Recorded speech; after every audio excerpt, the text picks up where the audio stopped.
Hi everyone, it's Keren here from tuppencecoloured.co.uk. Thank you for joining me for Simply Sketched Saturday. Now if you're wondering what that is, well, I belong to a group of Stampin' Up demonstrators and we take it in turns to set one another a sketch challenge for a regular blog hop. And we all make something based on the sketch and then we link to each other's blogs, and you just start at one and you hop on to the next. So if you want to check out the blog hop, then the link to my blog is in the more information box below, and from there you can work your way around the hop. You can go forwards or back, whatever suits you. So this is the sketch for this week, and stay with me and we'll make something based on it. This is a scrap of the Timeless Elegance DSP, which is retiring at the end of this month, so I'm using it up. And this is a piece of chocolate chip, which I've cut to be slightly bigger than my DSP. And this is soft suede, which I've cut to be slightly bigger again. And this is a piece of very vanilla, which I've cut at 4 inches and 11 and 1/2 and folded at 5.5. So that's going to be the basis of my card. So to begin with, I'm going to put down my base layers. So I'm going to put my soft suede layer down first. Now, to be honest, with the measurements, I just kind of eyeball it. So I cut this layer 1/4 inch smaller all round than my very vanilla. So if that's 4 inches, then this will be 3 3/4, and if that is 5 3/4, then it will be 5.5. And then this layer, the chocolate chip, that will be 1/4 inch smaller again. And I'm just putting it on with snail. Just trying to line up the layers as best as I can. There are quite a lot of layers on this card. Whoops. And snail is quite forgiving, which is just as well when it's in my hands because I don't do straight. Alright, so there's the basis of my card.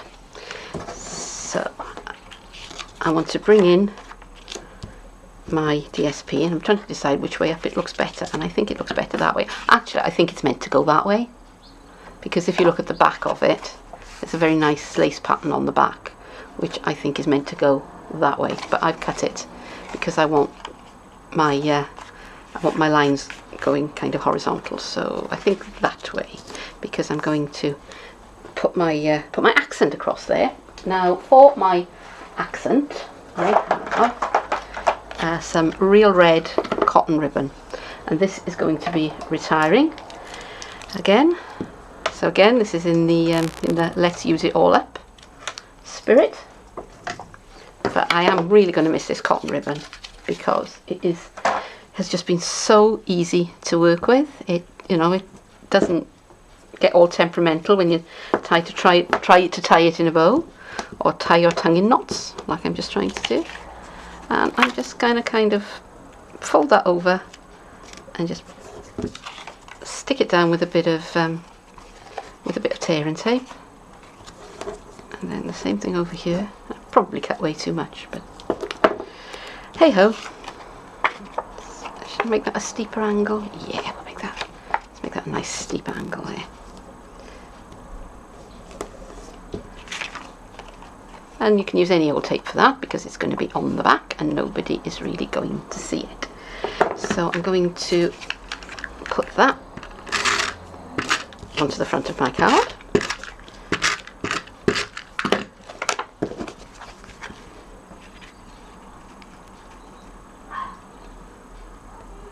I don't know whether you can hear next door's dog barking. I think it must be a puppy, because that's quite a high-pitched yip that I can hear. Okay, so there's my there's my accent.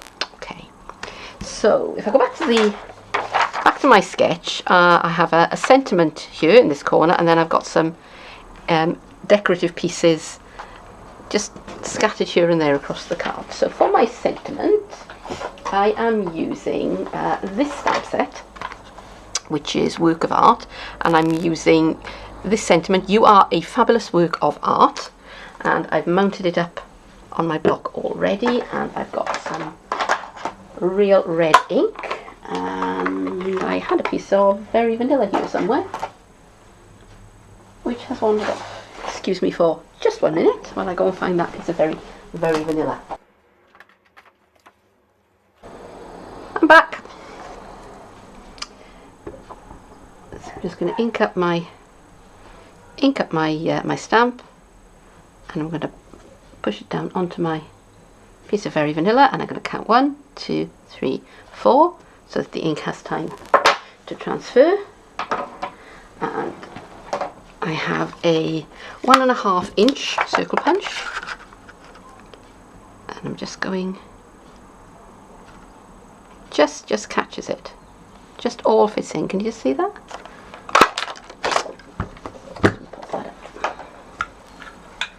Close that and put that out of the way, and I'm going to close up my real red, because otherwise I will put my hand in it. Not I might, I will. Right, so that is going to be my sentiment in the corner just there, and I think I want to make it pop a little bit. So right, this is a finger dauber, and it's one with, I've got soft suede on.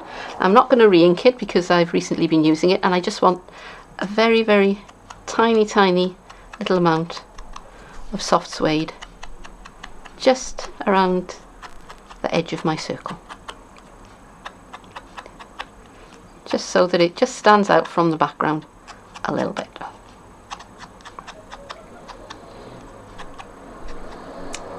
Okay, that'll do nicely. So this will pop onto the front of the card, and there's an ambulance going by in the background. Okay, so I want to make that pop up from the background, so I've got some of my dimensionals here, and I think 2 will be plenty, says she, deciding, no, I'll use 3. Why not? Why not? It's quite a warm evening here, so I've got my window open, and it just feels like every bit of traffic in southwest Wales has decided to go down my street this evening. It's just very, very noisy. So I don't know how many noises off you're getting, but I do apologise, and hope it's not being too distracting for you.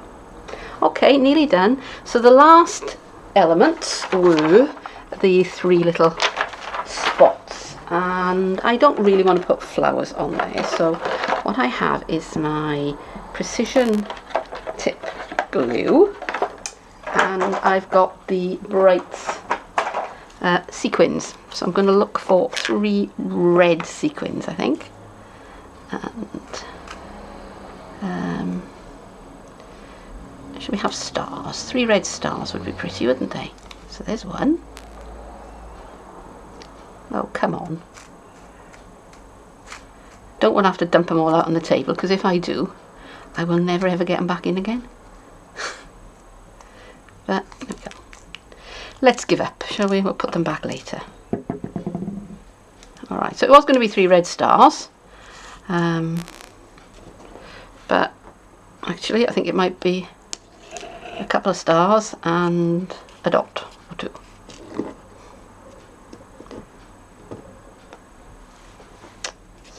So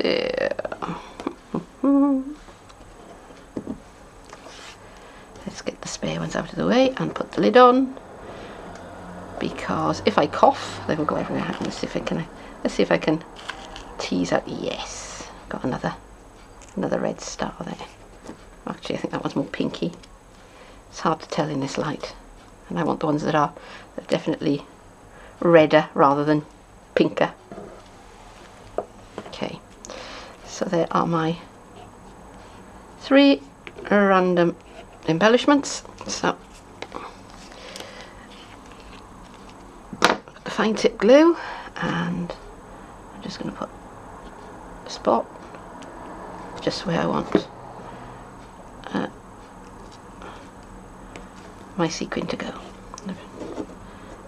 Actually, I think that was the wrong colour as well. Oh, see the joys of crafting under artificial light. It's not quite the same. It's never quite the same.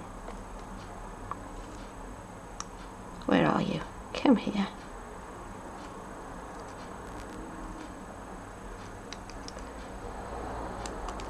Oh well, do you know what, guys? If it's wrong, we're just going to have to live with it.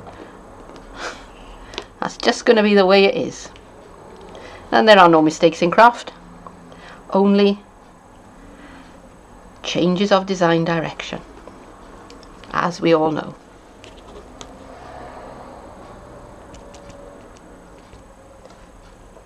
So there's the second one. Dun, dun, dun.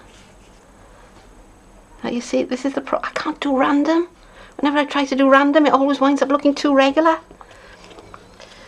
So here's the third one. Pop that down. I'm going to put the nozzle back onto my fine tip glue, because that will dry up quicker than you would imagine, and I'm going to store it upright. So I'm going to put that out the way. So give that a couple of minutes to dry, and that'll be it. Actually, I am going to do one more thing, I think, and that is to put a piece of tear and tape just along here where I want the ribbon to sit. Oh, where did that sequin come from? Because it's just flopping around a bit and it's annoying me. So I'm just going to pin it down a bit, stop its fun somewhat. So there's the finished card, and there's the sketch that I was following. So what do you think? Did I achieve what I set out to do? Love it if you'd leave me a comment and let me know.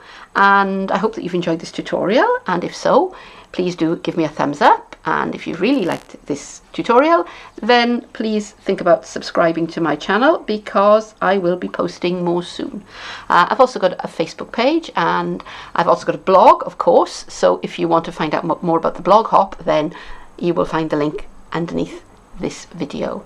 But for now, thank you very much for joining me, and I hope that I'll see you again soon. Bye bye.